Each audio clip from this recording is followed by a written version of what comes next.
I've just chaired a meeting of the Government's Emergency Committee, including ministers from Scotland, Wales and Northern Ireland, and it's clear that coronavirus, COVID-19, continues and will continue to spread across the world and our country over the next few months. We've done what can be done to contain this disease, and this has brought us valuable time, but it's now a global pandemic, and the number of cases will rise sharply. Indeed, the true number of cases is higher, perhaps much higher than the number of cases we have so far confirmed with tests. And I've got to be clear, we've all got to be clear, this is the worst public health crisis for a generation. Some people compare it to seasonal flu. Alas, that is not right.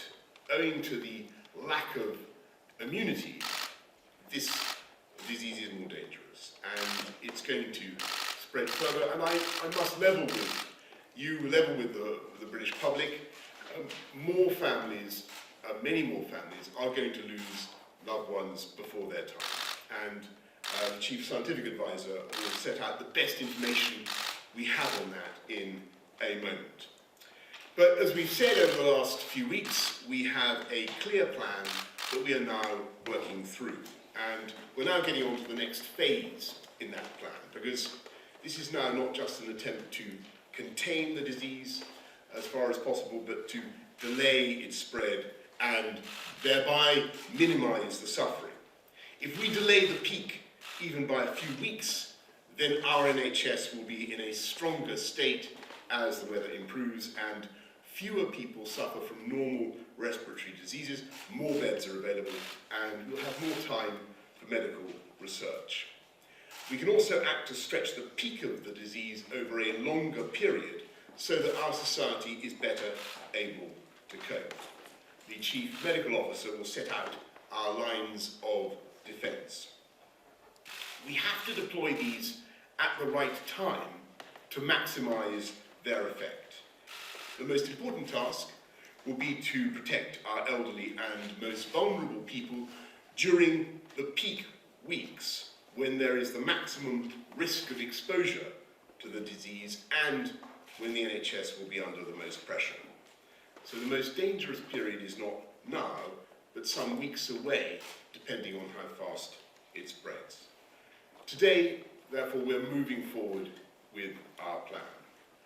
From tomorrow, if you have coronavirus symptoms, however mild, either a new continuous cough or a high temperature, then you should stay at home for at least 7 days to protect others and help slow the spread of the disease. We advise all those over 70 with serious medical conditions against going on cruises, and we advise against international school trips. At some point in the next few weeks, we are likely to go further, and if someone in a household has those symptoms, we will be asking everyone in that household to stay at home. We're not introducing this measure yet for reasons Sir Patrick will explain, but I want to signal now that this is coming down the track. We are considering the question of banning major public events such as sporting fixtures, and the scientific advice, as we've said over the last couple of weeks, is that this banning such events will have little effect on the spread. But there is also the issue of the burden that such events can place on public services. So we're discussing these issues with colleagues in all parts of the United Kingdom, and we'll have more to say shortly about the timing of further action in that respect. At all stages, we have been guided by the science, and we will do the right thing at the right time. We are not, repeat not, closing schools now. The scientific advice is that this could do more harm than good at this time, but of course we're keeping this under review, and this, again, may change as the disease spreads. Schools should only close if they are specifically advised to do so, and that remains our advice. There is no escaping the reality that these measures will cause severe disruption across our country for many months. The best scientific advice is that this will help us slow the disease and save lives. There will be detailed information available on the NHS website and from 111 online. But I want to stress something that's very important in the wake of what we're saying this afternoon. I urge people who think, in view of what we're saying about their potential symptoms, that they should stay at home. I urge them not to call 111, but to use the internet for information if they can. I also want, at this stage, to speak directly to older people, because this disease is particularly dangerous for you, for older people, even though the vast majority of older people will experience a mild to moderate illness. I know that many people will be very worried. And I think we should all be thinking about our elderly relatives, the more vulnerable members of our family, our neighbours, and everything we can do to protect them over the next few months. We're going to need to mobilise millions of people to help and support each other. And I just want you to know that the government will do all we can to help you and your family during this period. We're not just going to be, as you saw yesterday, supporting the economy during this period. We will be providing money and many other forms of support and helping communities to support each other. And as we've done over the last few weeks, we will continue to provide, as soon as we have it, as much clear scientific and medical information as we can. So I'd like to end by repeating the two important messages with which you will become familiar. It is still vital, perhaps more vital than ever, that we remember to wash our hands. And lastly, of course, even if things seem tough now, just to remember that we will get through this. This country will get through this epidemic, just as it has got through many tougher experiences before, if we look out for each other and commit wholeheartedly to a full national effort. And I'd now like to thank, I'd like to ask Sir Patrick Vallance, our Chief, I'd like to thank him for everything he's doing, but I'd like to thank Sir Patrick Vallance, our Chief Scientific Advisor, to set out the latest facts and the state of play as he sees it. So this is a new disease, and none of us has immunity to it, as the Prime Minister has said, and that's a key part of what we're looking at here. It is entering a new phase. The WHO has called this a global pandemic, and we're entering a delay phase. It's important to recognise that the contain phase of case identification and isolation has had an effect to delay things up until now, and currently we're on a trajectory that looks as though it's about 4 weeks or so behind Italy and some other countries in Europe. That means that we've now reached a stage when, of the epidemic. I just wanted to show you on a slide. If it will appear. There we go. This is the shape of an epidemic. So you go along the bottom for some time with not very much happening, and that's probably where we are now. There are currently 590 cases that have been identified in the UK, and there are more than 20 patients on intensive care units. If you calculate what that really means in terms of the total number, it's much more likely that we've got somewhere between 5,000 and 10,000 people infected at the moment. We've identified 590. The same sorts of ratios will be true in other countries depending on how much testing they've done. That's still a relatively small number. We're still on the flat part. As these curves start to take off, as more people get it, they take off quite steeply. And that's why timing is so important. Because what you want to do is to protect people during the most infectious period, and I'll explain that in just a minute. So we're in a period now where we've got some, but it hasn't yet taken off. The actions that we need to take are to try to do two things. It's to delay, hopefully this will come on, it is to delay the peak and to push the peak down. So we're trying to reduce the number of cases at any one time. That's very important for NHS in order to make the NHS able to cope with this. And it's also important because it pushes it out into summer months where the NHS is less busy, but also where there may be less transmission of virus. Respiratory infections in general tend to be a bit less common. So that's one aim, is to change the shape of this. And it's important to recognise it's not to stop everybody getting it. You can't do that. It's not possible to stop everybody getting it. And it's also actually not desirable because you want some immunity in the population. We need to have immunity to protect ourselves from this in the future. The second big aim that we need to look for is how in that we protect the vulnerable and the elderly, who are at most risk of serious illness and dying from this. And the way this disease looks as though it appears is that you have 5 days or so of mild viral illness, and then a small proportion of people get a second phase where they have some sort of immune response to it which causes the damage. And the elderly and the sick are much more likely to get that. So during the period of peak transmission, we need to protect them at that phase. And if you look at the curves, it becomes obvious if you do that at the moment, you're not protecting anybody really, because the number of cases are too small.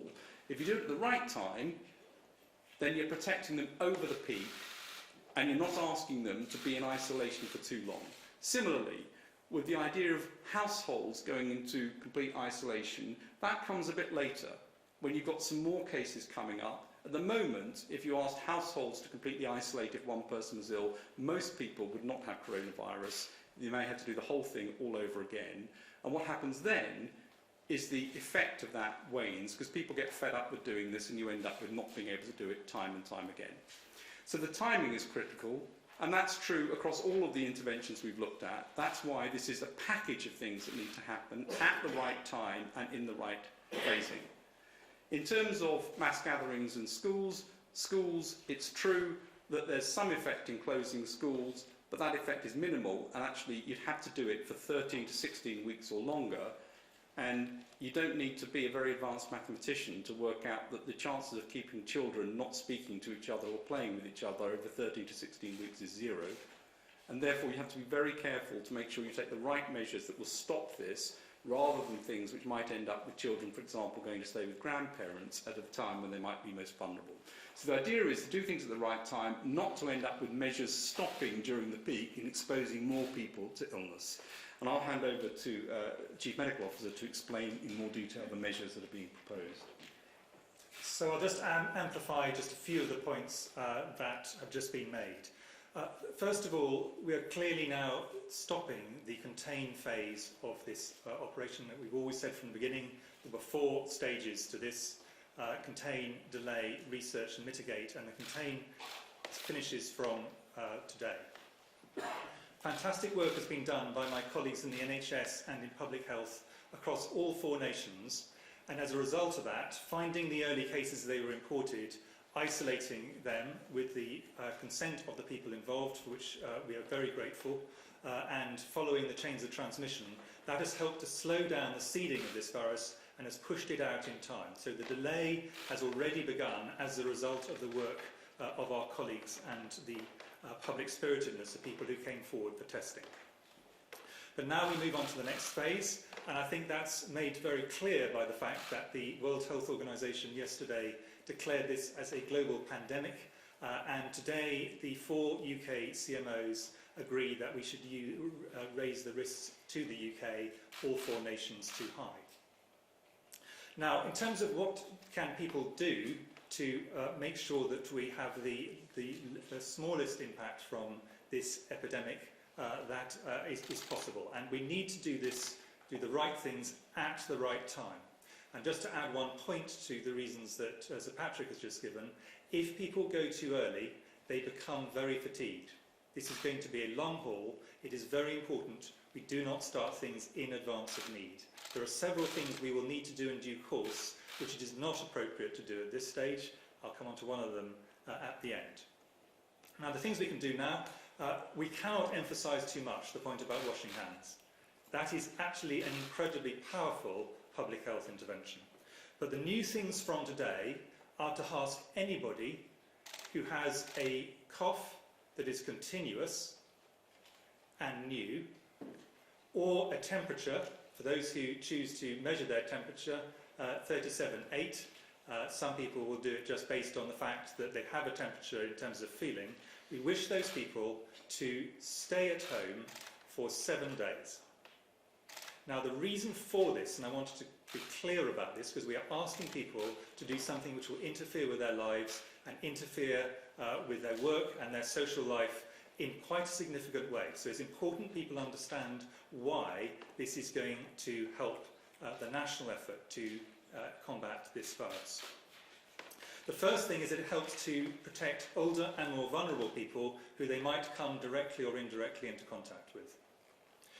The second thing is, as Patrick has pointed out, this helps to reduce the peak of the epidemic so that it is a lower peak, making it easier for the NHS and health services in all 4 nations to cope as this goes through.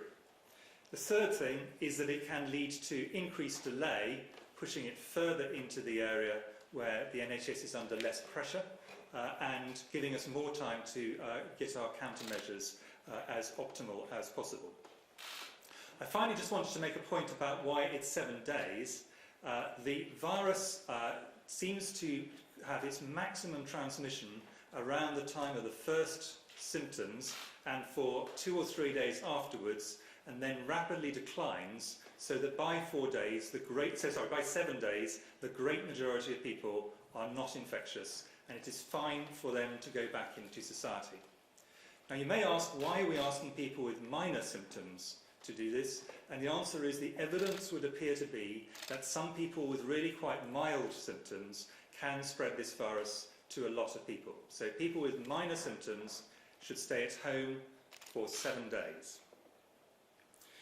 Now, there is an additional point I want to re-emphasise from the Prime Minister, which is just as people would not normally, if they had a minor sprain or other minor problem, call for an ambulance, it is important that people with very minor symptoms do not call 111. However, if their symptoms start to deteriorate and they're getting to the point where they normally would have sought medical care, at that point we would want them to call 111 or behave as they normally would have done. So we're not expecting people to stay at home as they gradually deteriorate. If there's a certain point people are really worried, at that point they should call the service. But doing it routinely with minor symptoms is not a useful thing to do for them, and it will put a big burden on the service, making it harder for others to get through with what may be life-threatening conditions. There are a few other changes that are going to go alongside this. The first of which is it is no longer needed for us to identify every case, and we will move from having testing mainly done in homes and outpatients and walk-in centres to a situation where people who are who are remaining at home do not need testing, and we will pivot all of the testing capacity to identifying people in hospitals who have got symptoms, so we can pick them up early, make sure we treat them well, and ensure that they don't pass on the virus to other people in hospital. So there'll be a change in the hospital and other testing systems. And finally, we will no longer have any geographical limits to who gets tested. The testing will be based on symptoms and severity. So it's no longer relevant where someone has come from. This is going to be people irrespective of their travel history. I wanted just to make 2 points in addition to that. The first one is the next stage along, we are going to want to do a package of things which are about putting social distancing around the people who are vulnerable, who are older people and those with severe health conditions. But we do not think it is appropriate to make a national recommendation for that at the moment, because this is too early in the course of the epidemic that Sir Patrick passed on. And if you think about what would happen if you prematurely put elderly or vulnerable people in a situation where you're saying, we really want to cut down on your social interactions, we really want to cut back on every kind of thing where you might come into contact with others, it has big practical implications for them, and it may lead to loneliness and other issues which are clearly very undesirable for them. So whilst we will need to move to that stage, we do not think this is the right moment along the pandemic to do so, but that point will come. Finally, are we in mitigation phase? The answer is this is the stage we need to do the things we can to mitigate, which means to reduce the pressure on the NHS and other health services. And that is basically made up of two parts. The first part is reducing the peak so that the demand on the service is reduced, and that is what the interventions we're talking about today with people staying at home will help to do. And the second part is to increase the capacity and flexibility of the NHS so that it is better able to meet the very considerable demands that are going to be heading its way when we reach the peak of this epidemic. Thanks, Chris. Okay, well, let's go to some questions from those of you who've been kind enough to come. Laura Koosberg. Thank you very much, Prime Minister. This is, as you say, the worst public health crisis for a generation. There may be as many as 10,000 cases already. How sure are you that the approach you're taking, holding back from some of the more drastic measures, is the right one? You say you're guided by the science, but if it turns out to be the wrong approach, the consequences would be extremely grave. Well, we're guided by the science and everything that we do, Laura. And just on the delay, for instance, the issue about elderly people and the protection of elderly people, asking elderly people to stay at home, that's one thing that you've really got to time, as Chris and Patrick have been explaining, so that it coincides with the period at which the epidemic is really at its peak. So you need to make sure that you move that period when we're asking older people, vulnerable people, to go through a pretty difficult period of isolation, and we time it so as to coincide with the moment when they are at most exposure, most risk of exposure to the illness. That's one of the reasons why we're not triggering that draconian measure now, if you see what I mean. And on the issue, for instance, of mass gatherings, sporting events, and so on, it is very important that we're guided by the science. There is very little epidemiological or medical reason at the moment to ban such events, as I think Nicola Sturgeon, First Minister of Scotland, has also made clear. But in Scotland, they do have particular issues with the resilience of their public services, and we will want to be keeping that issue under review here across the UK as well, because let's be clear, that may become a factor for all of us, and we may also be wishing to go forward with stopping those kinds of events as well. So we're not saying no to that sort of measure, of course not. We're keeping it up our sleeve, but it's very, very important that we get in order to maximise the benefits of our interventions, that we get the timing right. If I could just add one thing to that, which is an important part of the science on this is actually the behavioural science, and what that shows is probably common sense to everybody in this audience, which is that people start off with the best of intentions, but enthusiasm at a certain point starts to flag. If you start too early, and then people's enthusiasm runs out just about the peak, which is exactly the time that we want people to be doing these interventions, that is actually not a productive way to do it. So we do need to do it at the last point it is reasonable, so people will maintain their energy and enthusiasm to get through what will be quite difficult things to do. It sounds trivial to say stay at home if you have minor symptoms, wait until you're doing it, and you will realise this is going to be difficult, and the other things we're asking are going to be difficult, and it's important we do not ask our fellow citizens to do them for longer than makes sense from the epidemiology. Just to be really clear about that, the delay is to maximise the effect. It's not simply to delay. It's exactly as Chris has said, to make sure we don't end up with everything coming off just when you don't want it to come off. Thanks. Beth really kind. Thank you. Prime Minister, the US has stopped flights from Europe. Italy has closed down completely. Ireland today has closed its school. But your action plan basically means asking people to stay at home if they feel ill and avoid cruises. Can you understand why people watching this might think you're doing far too little to protect their families? And to the Chief Medical Officer, if I may, German Chancellor Angela Merkel told the German people this week she thought 7 out of 10 of them will catch coronavirus. Do you think that sort of level will apply in the UK? And can you level with us and, based on your graphs, say how many people do you think will actually die? Thank you. Well, Beth, first of all, I mean, we have to look at the efficacy of the measures that we're bringing forward. And this, I mean, as I've said throughout, we're looking at the science, and the measures that I've discussed today with you, staying at home if you think you have the symptoms, your whole household staying at home, looking after the elderly, making sure the elderly and vulnerable stay at home.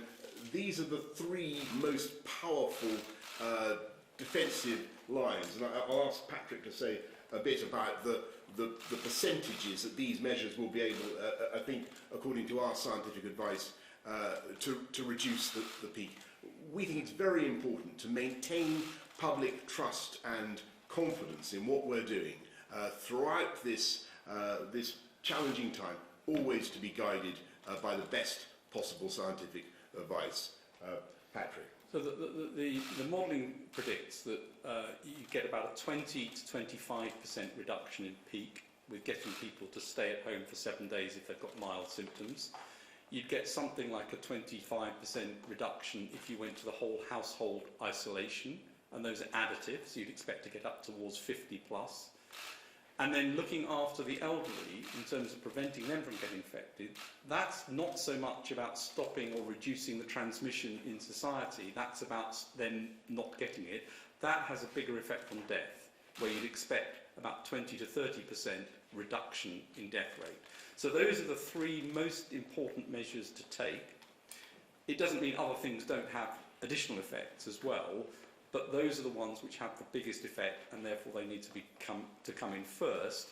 You can bring in other things later, and it's important, I think, not to go to things that have relatively small effects but sound very sensible, because that puts people off doing the things that really matter. And it's also important, as we keep stressing, to do this in a way that's sustainable, because we're not talking about measures that you're going to do for a week or 2. These are measures which we have to have in place over the whole course of the epidemic. So I'll add an additional point on the schooling, which I think is something which obviously families really care about, and then I'll answer directly your question on the numbers.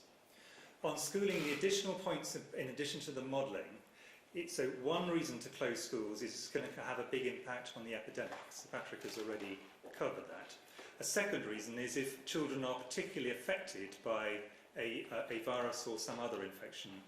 Fortunately, and this is one silver lining, if you wish, in this particular infection, it looks as if children are affected much less than adults based on the early data we have at the moment. Our view is not that they don't get infected, we think they probably do, but they seem to have a much milder disease in general. So the second possible reason to close schools does not appear to be there. And of course, closing schools has big knock-on effects across all of society. So it has to be justified by very strong reasons, either for protection of children or for the impact on the epidemic. In the absence of those, the evidence for doing this is quite weak. In terms of being level, as you put it, with numbers, I have been absolutely level on every number in which I have confidence. Actually, our top number for our reasonable worst-case scenario is higher than the Chancellor's. In fact, our top planning assumption would be up to 80% of the population being infected. But that is an entirely speculative number. Now, we do know something about the mortality rate. I've discussed that before. I'm very happy to go through that. But the overall mortality rate is, in our view, Patrick and I completely agree on this, 1% or less overall, although higher in older and vulnerable groups and lower in other groups. The bit we actually do not know, and I'm really not in favour of putting what I consider are basically speculative numbers, which are kind of made up just for convenience, into the public domain, is what percentage of people are actually infected. If you multiply by the one by the other, then you'll get a number. But we do not know. And if you look around the world, nowhere so far is coming anywhere near the 80%, which is our top reasonable worst case scenario. As soon as we get a clear indication as to what we think is a reasonably stable number on that, I'm very happy to then do what is a pretty straightforward mathematical calculation and say this is where we think we will land. But what I'm trying to avoid, and Patrick is as well, is trying to be really clear about what we know, really clear about where we've got numbers that we think are reasonable estimates or reasonable worst case estimates, and not put into the public domain numbers which in my view are really basically speculative. And to monitor this day by day to see where we are. Patrick, could I perhaps ask you to just on a couple of the points that Beth raised, I know will be of concern to lots of you, the specific questions about stopping plane flights and stopping sporting events. I think people will want to know why those did not commend themselves to the Scientific Advisory Group for Emergencies and what our thinking is there. So quite early on we looked at the question of stopping flights, and the assessment was if we stopped flights directly from China at the beginning, unless you got something like a 95% effect, in other words you could stop all of the routes from China to the UK by 95%, the effect on the delay to the epidemic was minimal. It was a day or two.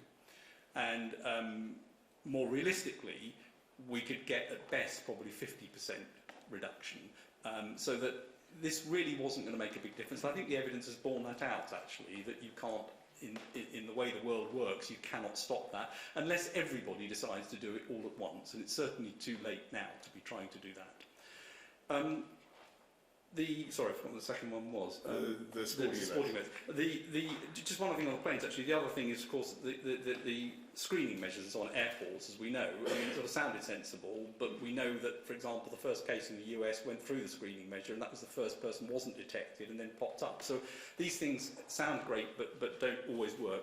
The sporting events, of course, there is a risk, and I'll explain this as I did last time, that as one individual you have who's infected, you are releasing virus from your body as you cough or sneeze or put fluids onto surfaces. But on average, one person infects 2 or 3 others. You therefore have a very low probability of infecting a large number of people in a stadium, or a rather higher probability of infecting people very close to you. And that means that most of the transmission tends to take place actually with friends and colleagues and things in close environments, not in the big environments. So it is true, of course, that any cancellation of things, you can have some effect. If you get a displacement activity where you end up with everyone congregating somewhere else, you may actually have perversely an increased risk, particularly in an indoors environment. So it doesn't mean you shouldn't at some point make the decision for the resilience point that's been discussed, but this is not a major way to tackle this epidemic. The major ways to tackle it are to try and reduce and delay the transmission across households and across people who've become infected. And that's why that's the concentration of the first actions. And they're not trivial actions. These are quite difficult things for people to actually comply with and to do. Thanks very much. Pippa Crerar. Pippa Crerar from the Mirror. A couple of questions for me. First one is about statutory sick pay. And Prime Minister, you made announcements, or the Chancellor made announcements at the budget yesterday, which cover a lot of people, but there's still some gig workers and other low-paid workers that aren't going to be covered by it and will therefore have to embark on the benefit system, enter the benefit system. Can you keep the door open to looking again at whether some of those workers might be covered by SSP rather than forcing them onto universal credit, which is quite a difficult system to get their heads around? And secondly, can I quickly ask you whether you have any concerns yourself? You're coming into a lot of contact with a lot of people in small environments rather than mass gatherings, whether you yourself have any concerns or worries, like a lot of people do, about getting coronavirus, and whether, as Prime Minister, you've got measures in place with your, I think it's your first Secretary of State or previous Dominic Raab, to step in should you be incapacitated for any length of time. Thank you. Okay, well, first of all, on the issue, you're quite right, Pippa. It's very important that we do everything we can to protect people who are not necessarily eligible for SSP, statutory sick pay. You saw what we did by advancing statutory sick pay. We're laying instruments today that will help people who are unemployed or not in work, who are self-employed, on benefits. And the crucial thing is that we will do everything that is necessary to make sure that when we ask people to do something tough, as Chris has just been saying, something difficult, like staying at home and protecting other people, that you're not disadvantaged. No one is penalised for doing the right thing. And on the second thing, well, I'm washing my hands. That's the crucial thing. And Mesa Hall, Express. Mesa. Thank you, Prime Minister. Mesa Hall from the Daily Express. Lots of people, Prime Minister, will be keen to do their bit and help out, whether it's helping out overstretched NHS or public services or helping protect the vulnerable. Are you planning any form of register or anything in advance so that people with the right skills can do the right job for the country in its hour of need?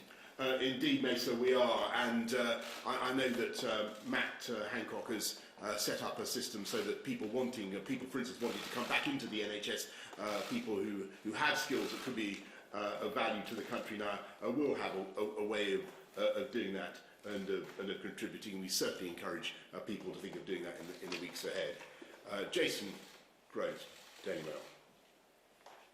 Thank you, Prime Minister.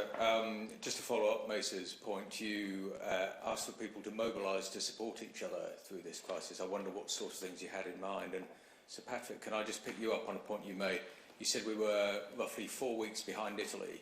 Should people be looking at what's going on in Italy and thinking, Christ, that's what we're going to be facing in a month?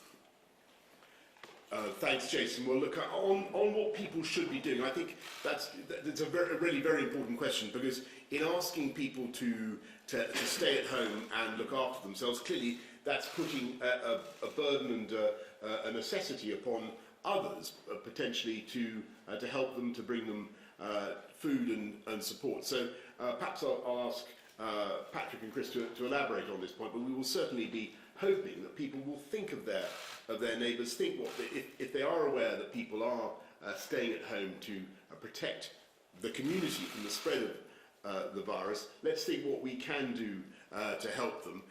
Don't forget that, I think the correct advice is not to go within 2 metres, but it should be possible to help people. Patrick, I think that's right, and I think all the behavioural science says that the biggest effect during times like this is not outbreaks of panic, it's actually outbreaks of altruism, of people wanting to help each other, and whether that's sort of delivering things to neighbours, whether it's making sure that people have got their medicines, and that, I think, is the effect that we'd expect, particularly in the UK. In answer to the questions about Italy, on the curve, we're maybe 4 weeks or so behind in terms of the scale of the outbreak. And we're behind where Germany and France are as well in terms of the scale of the outbreak. And you'd expect it to follow a similar trajectory in terms of the numbers, not in terms of the response. And that's why the measures we're putting into place come into place today, to see whether we can deflect that and get that into a different trajectory. But that's the unmitigated curve would follow exactly that curve in terms of numbers, but of course that's different from saying in terms of the actions that have been taken. Thanks very much. Laura, thank you.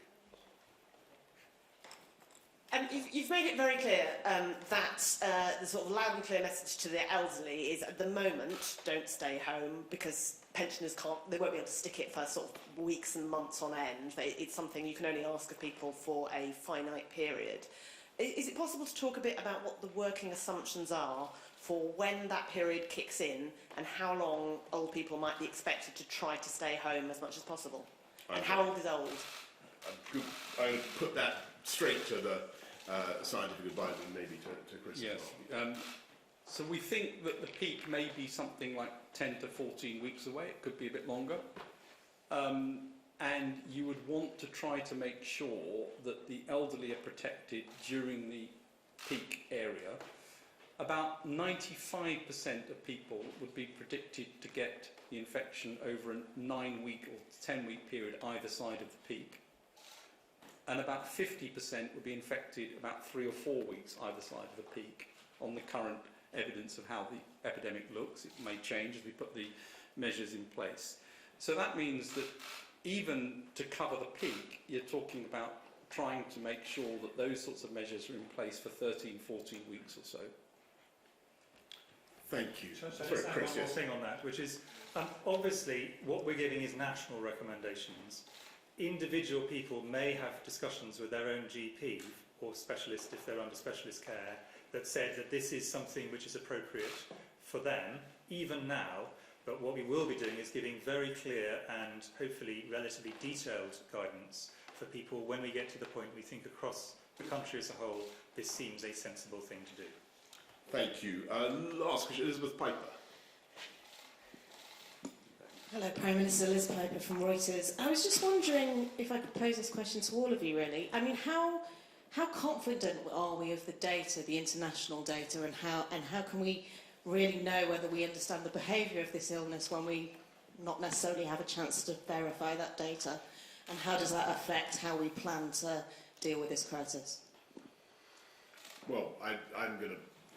My impression is that there are some countries which are having some success in greatly reducing the incidence of the disease, and whatever whether those statistics are entirely trustworthy or not, the tendency is pretty clear.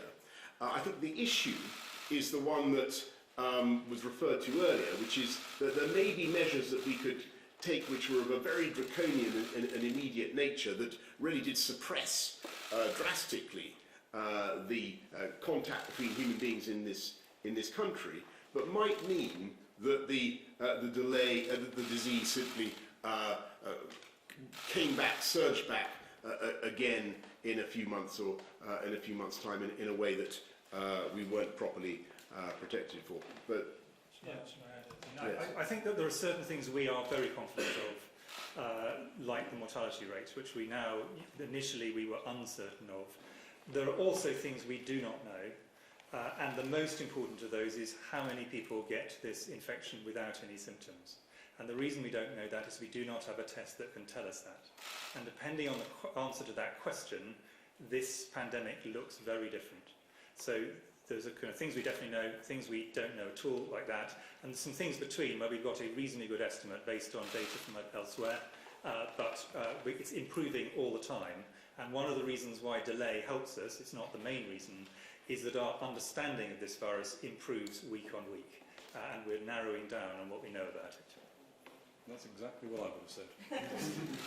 right, well, so I think we're going to wrap it up there. I think that's more or less all we have to tell you at this stage. It's a pretty important development in our planning for beating back this disease. And I hope everybody's understood, everybody's clear about what we're saying. If you have those two symptoms, or if you have one or other of those two symptoms of potential coronavirus, a high temperature and a new and continuous cough, then you should stay at home. And the reasons that we advise you to do that is really that this will help us to delay and flatten the peaks, squash that sombrero that you saw on the map, because that is the way to minimise the suffering and minimise the impact of this disease. We will, in the course of the next few weeks, be bringing forward more measures to delay the impact of the disease as we move through the delay phase. Anyway, that's all for now. Don't forget, wash your hands, and we will get through this. Thank you all very much. Thank you.